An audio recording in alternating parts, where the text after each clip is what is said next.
안녕하세요. C++ 쓰시는 분들이라면 range based for 반복문 정말 많이들 쓰시죠? 코드도 짧아지고 읽기도 편하고요. 오늘은 이 단순하고 우아해 보이는 코드 뒤에 사실은 컴파일러가 어떤 놀라운 마법을 부리고 있는지 함께 파헤쳐 보겠습니다. 자, 바로 이 코드입니다. C++ 프로그래머라면 거의 매일같이 쓰는 코드일 텐데요. 정말 간결하고 보기 좋죠?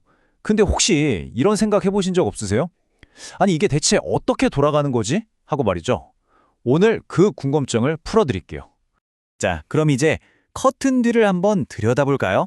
우리가 딱 한 줄 쓴 저 폼문을 보고 컴파일러가 뒤에서는 어떤 코드를 만들어내는지 그 비밀 레시피를 지금부터 공개합니다. 정말 재밌는 부분인데요. 왼쪽이 우리가 짠 코드잖아요. 근데 이게 컴파일되면 사실 오른쪽처럼 생긴 코드로 바뀝니다. 갑자기 언더바 레인지, 언더바 비긴, 언더바 엔드 같이 좀 낯선 이름의 별수들이 막 생겨나고요. 그리고 가장 중요한 거, 바로 비긴과 엔드 함수가 호출되는 게 보이시죠? 네, 바로 여기서부터 마법이 시작되는 겁니다. 이게 컴파일러가 기분에 따라 마음대로 바꾸는 게 아니고요. C++ 표준에 레인지 베이스드 4를 만나면 이렇게 바꿔라 하고 딱 정해져 있는 공식 규칙입니다. 지금 보시는 이 템플릿이 바로 그 모든 상황에 적용되는 일종의 청사진인 셈이죠. 근데 여기서 또 다른 궁금증이 생깁니다. 좋아요. 비긴이랑 엔드아니를 호출하는 건 알겠어요. 근데 컴파일러가 대체 어떻게 스테디 벡터가 오든 스테디 어레이가 오든 아니면 아예 다른 어떤 컨테이너가 오더라도 귀신같이 딱 맞는 함수를 찾아내는 걸까요? 그 비밀은 바로 이름 탐색, 영어로는 네임 룩업이라는 과정에 숨어 있습니다. 컴파일러가 비긴과 엔드라는 이름을 찾기 위해 사용하는 두 가지 아주 중요한 탐색 방법에 대해서 알아보겠습니다. 자, 첫 번째는 비한정적 탐색이라는 건데요. 이건 아주 상식적인 방법이에요. 뭐냐면 일단 내 방, 그러니까 현재 코드 블록 안에서 먼저 찾아보는 거예요.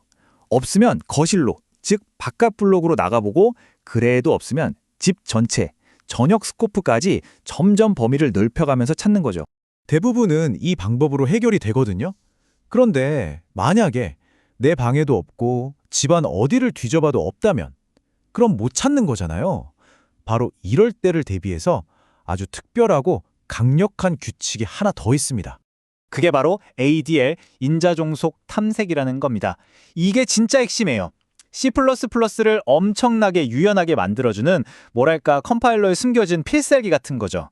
이 코드를 보면 딱 감이 오실 거예요. 여기서 프린트 C를 호출하잖아요. 사실 ns1.printC라고 안 썼는데도 에러가 안 나요. 왜일까요? 컴파일러가 인자로 들어온 C가 ns1 네임스페이스 출신인 걸 보고는 혹시 프린트 함수도 ns1 안에 있지 않을까? 하고 그 네임스페이스 안까지 친히 들어가서 찾아주기 때문이에요. 이게 바로 ADL의 힘입니다. 네, 바로 이겁니다. 우리가 처음에 가졌던 궁금증의 진짜 해답이죠. 스티드 벡터의 비기닝과 엔드 함수는 사실 스티드 네임스페이스 안에 있잖아요. 컴파일러가 바로 이 ADL 덕분에 스티드 네임스페이스 안까지 쏙 들어가서 함수들을 찾아올 수 있었던 거예요. 자, 이제 이론은 완벽하게 이해했습니다. 그럼 이걸 그냥 머리로만 알고 있을 게 아니라 직접 써먹어 봐야겠죠? 우리가 직접 만든 클래스도 이 멋진 range based for loop로 돌릴 수 있게 한번 만들어 보자고요. 그럼 우리가 직접 설계한 객체를 어떻게 하면 컴파일러가 이건 순회할 수 있는 거구나 하고 알아듣게 만들 수 있을까요? 어떻게 가르쳐 줄 수 있을까요? 방법은 크게 두 가지가 있습니다. 아주 정석적이고 간단한 방법, 바로 멤버 함수를 만드는 거고요. 그리고 또 하나는 좀 더 유연하고 세련된 방법, 우리가 방금 배운 ADL을 활용하는 방법입니다. 제일 쉽고 직관적인 방법이죠. 그냥 클래스 안에다가 비긴이랑 엔드2 멤버 함수를 퍼블릭으로 딱 만들어주면 그걸로 끝입니다. 컴파일러가 바로 찾았을 수 있죠. 근데 세상 일이 항상 이렇게 쉽게 풀리진 않죠. 만약에 우리가 쓰고 싶은 클래스가 직접 만든 게 아니라 남이 만든 라이브러리에 들어있어서 소스 코드를 아예 수정할 수가 없는 상황이라면요. 그럼 어떡하죠? 자, 바로 이런 상황에 부딪히게 됩니다. 이 클래스 안에는 비긴도 엔드도 없어요.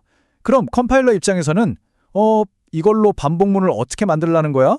하고 그냥 손을 들어버리는 거죠. 당연히 컴파일 에러가 납니다. 바로 여기서 우리가 배운 ADL이 빛을 발합니다. 해결책은 정말 기가 막히게 우아한데요. 비긴과 엔드를 멤버 함수가 아니라 아예 별개의 일반 함수로 만드는 거예요. 그리고 가장 중요한 포인트는 이 함수들을 우리가 쓰는 클래스가 속해 있는 바로 그 네임스페이스 안에 같이 넣어주는 겁니다. 자, 이렇게 하면 어떻게 될까요?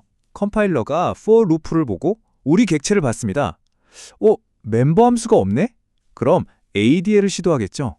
우리 객체가 foo 네임스페이스 소속이니까 혹시 begin 함수가 foo 안에 있나? 하고 찾아보는 거예요. 근데 있잖아요.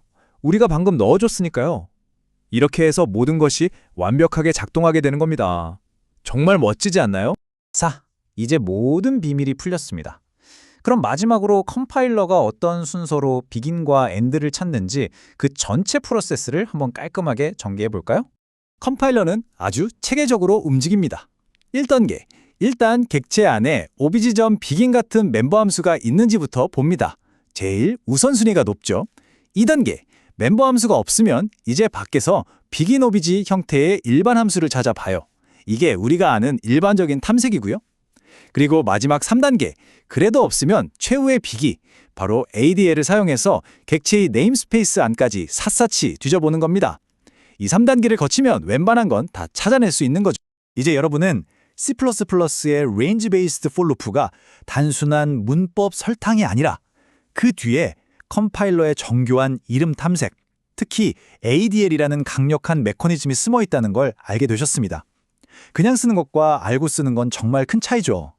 자, 그렇다면 다음에는 또 어떤 C++의 마법 같은 기능 뒤에 숨겨진 비밀을 함께 파헤쳐보면 좋을까요?